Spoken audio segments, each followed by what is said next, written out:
ఈ నెల 24న విజయవాడ మీదుగా రాజమండ్రికి వస్తుండగా మృతి చెందారు పాస్టర్ ప్రవీణ్. రాష్ట్ర వ్యాప్తంగా సంచలనంగా మారిన కేసుపై స్పెషల్ ఫోకస్ పెట్టారు పోలీసులు.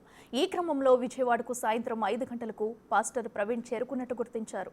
రాత్రి 8:45 ఎనికేపాడు దాటినట్లు సీసీ కెమెరాల్లో రికార్డు అయింది. దీంతో ఆ 3 గంటల పాటు ఆయన ఎక్కడికి వెళ్లారు, ఏం చేశారు, ఈ సమయంలో జరిగిన సంఘటనలే ఆయన మృతికి కారణమా అంటూ అనేక ఇష్యూలు తెరపైకి వచ్చాయి. సోషల్ మీడియాలో ఎవరికి నచ్చినట్టు వాళ్ళు పోస్టులు పెడుతున్నారు. అయితే ఇప్పుడు ఆ మిస్టరీ వేడింది.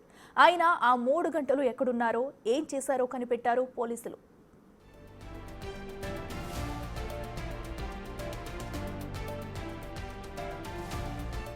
హైదరాబాద్ నుంచి బైక్పై బయలుదేరిన ప్రవీణ్ విజయవాడకు చేరుకోవడానికి ముందే తన బైక్కు ప్రమాదం జరిగిందని గుర్తించారు.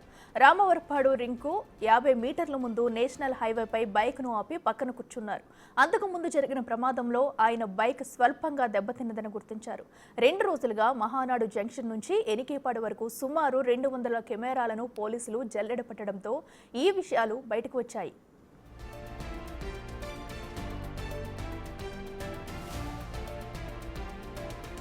సాయంత్రం 4:45 విజయవాడ శివారు గొల్లపూడిలో ఓ బంకులో పెట్రోల్ పోయించుకున్నారు ప్రవీణ్. అక్కడి నుంచి బయలుదేరి కనకదుర్గ ఫ్లైఓవర్ మీదుగా బెంచ్ సర్కిల్ చేరుకున్నారు.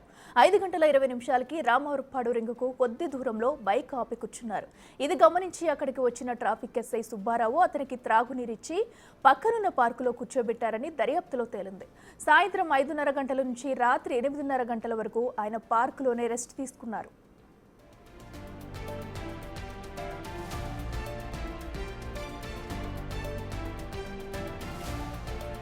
అంతకుముందు జరిగిన ప్రమాదం కారణంగా ఆయన బైక్ నడిపే పరిస్థితిలో లేరని, అందుకే రెస్ట్ తీసుకోవాలని పోలీసులు సూచించినట్టు తెలుస్తుంది. ప్రస్తుతం ఈ కేసులో విచారణ కొనసాగుతుంది.